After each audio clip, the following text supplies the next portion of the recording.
Hello everyone, welcome back to my channel Pragya education society. आज मैं class 12th के model paper के twelfth के केमिस्ट्री वाले मॉडल पेपर के जो सब्जेक्टिव क्वेश्चंस हैं लघु उत्तरीय उसको सॉल्व करूँगी। इसमें पूरा टोटल 20 क्वेश्चन है और सारे 20 क्वेश्चन का आंसर है इसमें। सो आप लोग इस वीडियो को प्लीज़ एंड तक देखिएगा, ये सारे क्वेश्चन बहुत ही इंपॉर्टेंट हैं। चलिए तो हम आज का क्लास शुरू करते हैं।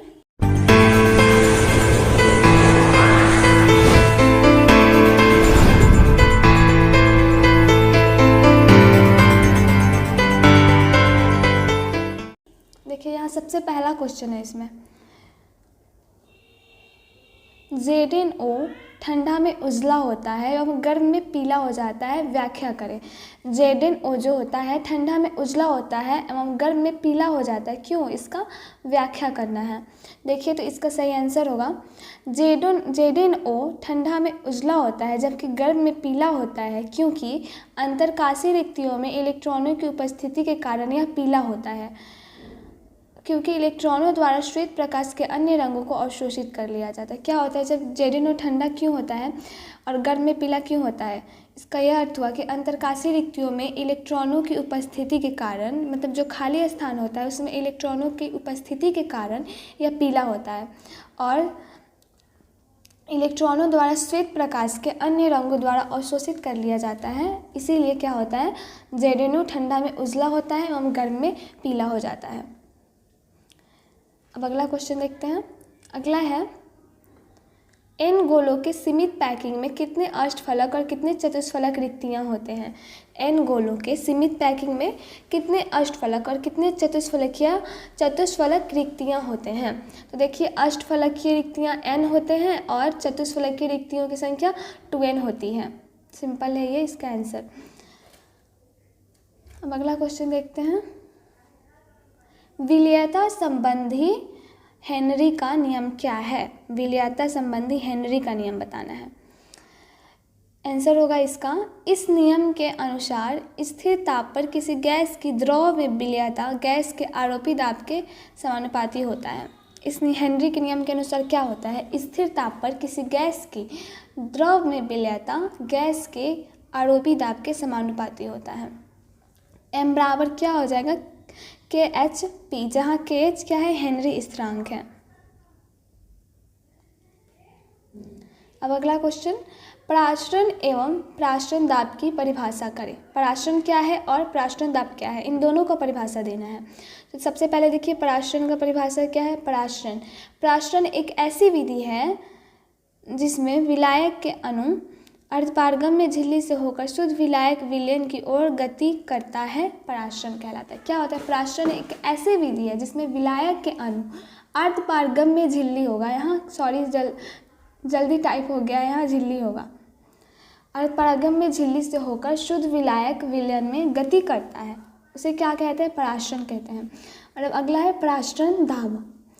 पराश्रण दाब का डिफिनीशन होगा, वे बाहरी दाब जो विलयन की तरफ से लगाने पर पराश्रण की क्रिया को रोका जाता है, पराश्रण दाब कहलाता है। वे बाहरी दाब जो विलयन की तरफ से लगाने पर पराश्रण को क्या किया जाता है, उससे पराश्रण की क्रिया को रोका जाता है, जिसे पराश्रण दाब कहते हैं।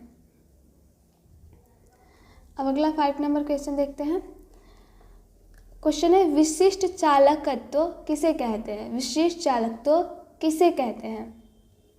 तो इसका आंसर होगा, किसी चालक के पदार्थ के विशिष्ट प्रतिरोध के व्युत्क्रम को उस चालक की विशिष्ट चालकता कहते हैं। किसी चालक के पदार्थ के विशिष्ट प्रतिरोध के व्युत्क्रम यानी उल्टा जो होता है उसको क्या कहते हैं, चालक की विशिष्ट चालकता कहते हैं। इसका SI मात्रक होता है ओम प्रति मीटर। अगला क्वेश्चन है, अभिक्रिया की आणविकता से आप क्या समझते हैं? अभिक्रिया की आणविकता क्या है, इससे आप क्या समझते हैं, इसका आंसर देना है यहाँ पे। देखिए इसका आंसर होगा, किसी प्रारंभिक अभिक्रिया में भाग लेने वाले अभिकारकों की कुल अणुओं की संख्या अभिक्रिया की आणविकता कहलाती है। क्या होती है, जब किसी प्रारंभिक अभिक्रिया में भाग लेने वाले अभिकारकों या प्रतिकारकों की कुल अणुओं की संख्या को क्या कहते हैं, अभिक्रिया की आणविकता कहते हैं। अगला क्वेश्चन देखते हैं। क्वेश्चन है भौतिक और रासायनिक अधिशोषण से आप क्या समझते हैं? भौतिक और रासायनिक अधिशोषण से क्या समझते हैं? देखिए भौतिक अधिशोषण क्या है? जब अधिशोष्य और अधिशोषण दुर्बल वान डेर वाल आकर्षण बल के द्वारा जुड़े होते हैं तो भौतिक अधिशोषण कहलाता है। भौतिक अधिशोषण एक उत्क्रमणीय अभिक्रिया है। और रासायनिक अधिशोषण क्या है? देखिए जब अधिशोष्य और अधिशोषण प्रबल रासायनिक बंधन से जुड़े होते हैं तो यह अभिक्रिया रासायनिक अधिशोषण कहलाता है। रासायनिक अधिशोषण एक अनुत्क्रमणीय अभिक्रिया होता है। क्या? जब भौतिक अधिशोषण किसे कहेंगे? जब अधिशोष्य और अधिशोषण क्या दुर्बल वान डेर वाल आकर्षण बल से जुड़े होंगे तो इसे भौतिक अधिशोषण कहेंगे। और रासायनिक अधिशोषण जो प्रबल रासायनिक बंधन से जुड़े होंगे उसे रासायनिक अधिशोषण कहते हैं। और भौतिक अधिशोषण को कौन सी अभिक्रिया कहते हैं? उत्क्रमणीय अभिक्रिया कहते हैं। और रासायनिक अभिक्रिया को अनुत्क्रमणीय अभिक्रिया कहते हैं। सिंपल डिफिनेशन है इसका, एक का याद हो जाएगा तो दूसरे का भी याद हो जाएगा। नेक्स्ट है Zn धातु के दो प्रमुख अयस्कों का नाम एवं रासायनिक सूत्र लिखें। Zn धातु के Zn धातु के यानी जिंक के दो प्रमुख अयस्कों का नाम एवं उसका रासायनिक सूत्र लिखना है। देखिए एक है जिंक प्लेट, इसका रासायनिक सूत्र होता है ZnS और दूसरा है जिंकाइट, इसका होता है ZnO। अब देखिए 9 नंबर क्वेश्चन दिया हुआ है, पायरोस्फोरिक अम्ल का सूत्र एवं संरचना लिखें। पायरोस्फोरिक अम्ल का सूत्र एवं संरचना, तो देखिए इसका सूत्र होगा H4P2O7 और इसका ये हुआ संरचना सूत्र।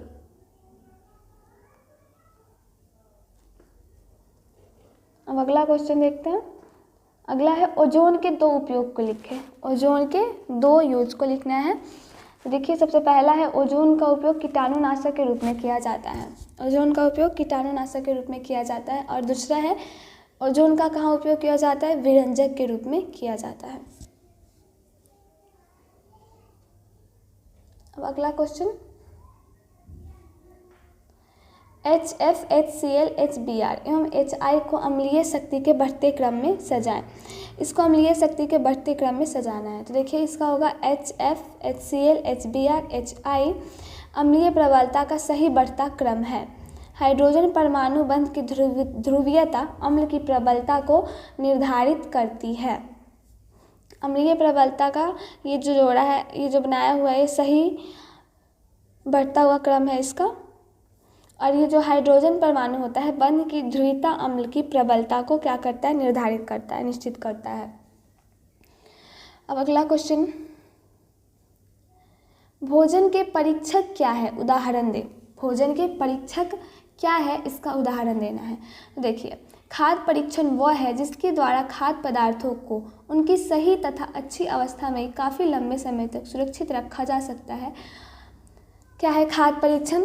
यानी खाद्य पदार्थ परीक्षण वह है जिसके द्वारा खाने वाले पदार्थों को उनको सही तथा अच्छी अवस्था में, मतलब अच्छे से रखकर उसको काफ़ी लंबे समय तक उसको सुरक्षित रखा जा सकता है, इसे ही कहते हैं भोजन के परीक्षक। जैसे हो गया दूध का उबलना या आम या नींबू का अचार बनना। जैसे अचार ज़्यादा दिन, मतलब जितना दिन भी रह जाए खराब नहीं हो पाता है, वैसे ही। अब अगला क्वेश्चन है, निम्नलिखित में एक उपयोग बताएं। पैरासीटामोल है और टिंचर आयोडीन। पैरासीटामोल का कहाँ उपयोग होता है ये बताना है, और बी में है टिंचर आयोडीन का उपयोग कहाँ होता है ये बताना है। तो देखिए पैरासीटामोल का उपयोग कहाँ होता है? दर्द निवारक, तापमान यानी बुखार के रूप में, इसका बुखार के रूप में और दर्द निवारक के रूप में इसका यूज़ होता है। नेक्स्ट है टिंचर आयोडीन का उपयोग प्रतिरोधी के रूप में होता है। टिंचर आयोडीन का उपयोग कहाँ होता है? प्रतिरोधी के रूप में। अब अगला क्वेश्चन है, एमिनो अम्ल उभयधर्मी होते हैं, कारण बताएं। एमिनो अम्ल जो होते हैं वो उभयधर्मी होते हैं, क्यों? इसका कारण बताना है। देखिए इसका आंसर होगा अमीनो अम्ल उभयधर्मी होते हैं क्योंकि इनमें एक अम्लीय कार्बोक्सिलिक और एक क्षारीय अमीनो समूह होता है, इसलिए इसमें दोनों धनात्मक तथा ऋणात्मक आवेश होते हैं। एमिनो अम्ल उभयधर्मी क्यों होता है? क्योंकि इनमें एक अम्लीय और एक क्षारीय समूह होता है। अम्लीय में कौन सा समूह होता है? कार्बोक्सिलिक, और क्षारीय में अमीनो समूह होता है। इसलिए क्या होता है, इसमें दोनों में धनात्मक तथा ऋणात्मक आवेश होते हैं, इसलिए एमिनो अम्ल उभयधर्मी होता है। ठीक है, अब अगला क्वेश्चन देखते हैं। निम्नलिखित यौगिकों के संरचनात्मक सूत्र लिखें। किसका लिखना है? एन एथिल एथानामिन और बी में है एन एन डाइमेथिल मेथेनामिन। तो इसका ये वाला संरचना सूत्र होगा ए वाला का और ये संरचना सूत्र होगा बी वाला का। एन एथिल एथाइमिन का ये और एन एन डाइमेथिल मेथामिन का ये होगा। अगला क्वेश्चन देखते हैं अब। अगला है हेल्महोल्ट्ज़-जेलिंस्काई अभिक्रिया क्या है? हेल्महोल्ट्ज़-जेलिंस्काई अभिक्रिया क्या है? इसका शॉर्ट फॉर्म है HBZ। तो देखिए क्या है, तो इसका आंसर सही है कार्बोक्सिलिक अम्लों की फास्फोरस की उपस्थिति में क्लोरीन या ब्रोमीन की अभिक्रिया से ए हैलोजनीकृत अम्ल प्राप्त होता है। यह अभिक्रिया हेल्महोल्ट्ज़-जेलिंस्की अभिक्रिया कहलाती है। क्या होता है? कार्बोक्सिलिक अम्लों की फास्फोरस की उपस्थिति में क्लोरीन या ब्रोमीन की अभिक्रिया से ए हैलोजनीकृत अम्ल प्राप्त होते हैं। यह अभिक्रिया क्या कहलाता है? हेल्महोल्ट्ज़-जेलिंस्की अभिक्रिया कहलाता है। नेक्स्ट है अब एसिल्डिहाइड के बहुलीकरण से प्राप्त दो यौगिकों का नाम एवं सूत्र लिखना है। एसिल्डिहाइड के बहुलीकरण से दो यौगिकों का नाम एवं सूत्र लिखना है। तो इसका देखिए फर्स्ट है बेटेलाइट और सेकंड है यूरिया फॉर्मल्डिहाइड रेजिन और इसका ये है इसका सूत्र बेटेलाइट का और यूरिया फॉर्मल्डिहाइड रेजिन का। ठीक है, अब नेक्स्ट क्वेश्चन, शक्ति अल्कोहल क्या है? इसका उपयोग लिखिए। शक्ति अल्कोहल क्या है? इसके उपयोग को लिखना है। शक्ति अल्कोहल एक ऐसी मिश्रण है जिसमें 80% पेट्रोल, 20% अल्कोहल तथा कुछ बेंजीन की मात्रा होती है। शक्ति अल्कोहल कहलाता है। क्या होता है शक्ति अल्कोहल किसे कहते हैं? जिसमें 80% पेट्रोल और 20% अल्कोहल तथा और कुछ मात्रा में क्या होता है बेंजीन होता है, उससे ही शक्ति अल्कोहल कहते हैं। इसका प्रयोग कहाँ किया जाता है? तो इसका प्रयोग इंजनों को चलाने में किया जाता है। ठीक है, अब सबसे लास्ट क्वेश्चन है, क्योंकि लघुत्तरी में सिर्फ 20 क्वेश्चन ही होते हैं, तो सारे क्वेश्चन को मैं सॉल्व करवा दे रही हूँ और दूसरे वीडियो में मैं इसमें जो लॉन्ग क्वेश्चन है उसका आंसर बताऊँगी। तो चलिए ये वाला क्वेश्चन देखते हैं। क्वेश्चन है मार्कोनी-काव का नियम क्या है? मार्कोनी-काव का नियम क्या है?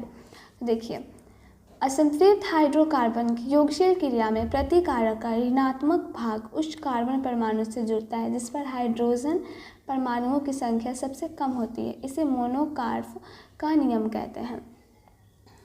देखिए क्या होता है, असंतृप्त हाइड्रोकार्बन की योगशील क्रिया में जो असंतृप्त हाइड्रोकार्बन होता है उसका योगशील क्रिया में प्रतिकारक का ऋणात्मक भाग, यानी जो अभिकारक होता है या उसे ही प्रतिकारक कहते हैं, उसका ऋणात्मक भाग क्या होता है उस कार्बन के परमाणु से जुड़ता है। किसके कार्बन के परमाणु से? असंतृप्त हाइड्रोकार्बन के परमाणु से जुड़ता है जिस पर हाइड्रोजन परमाणुओं की संख्या क्या होती है? सबसे कम होती है। इसे क्या कहते हैं? मार्कोनी-काव का नियम कहते हैं। इसका उदाहरण हो गया प्रोपीन पर HBr के योग से दो ब्रोमोप्रोपेन बनता है। क्या होता है? प्रोपीन पर HBr के योग से 2 ब्रोमोप्रोपेन बनता है। ठीक है, तो आज का क्वेश्चन ख़त्म हुआ। हम लोग फिर मिलेंगे नेक्स्ट वीडियो के साथ।